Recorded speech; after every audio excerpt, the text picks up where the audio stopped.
Hello' বন্ধুসকল, নতুন ভিডিঅ'ৰ জৰিয়তে নতুন খবৰ দিবলৈ গৈ আছোঁ। চাই যাওক মোৰ ভিডিঅ'টো শেষলৈকে।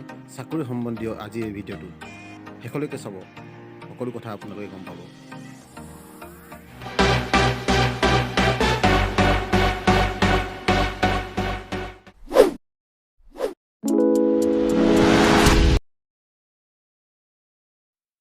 হয় বন্ধুসকল, আপোনালোকে ইতিমধ্যে মোৰ স্ক্ৰীণত দেখি আহিছে, চৰকাৰে 13,300 নতুন চাকৰি দিবলৈ গৈ আছে। হয় বন্ধুসকল, অতিকৈ ভাল খবৰ। কেতিয়াৰ পৰা আৰম্ভ হ'ব আৰু কেতিয়া শেষ হ'ব আবেদন প্ৰক্ৰিয়া আৰু কেনেকৈ হ'ব মোৰ স্ক্ৰীণৰ জৰিয়তে আপোনালোকে দেখিব। গতিকে শেষলৈকে ভিডিঅ'টো চাওক, যাতে A to Z আপোনালোকে গম পায়। হয় বন্ধুসকল, অতিকৈ ভাল খবৰ। চাই যাওক মোৰ ভিডিঅ'টো।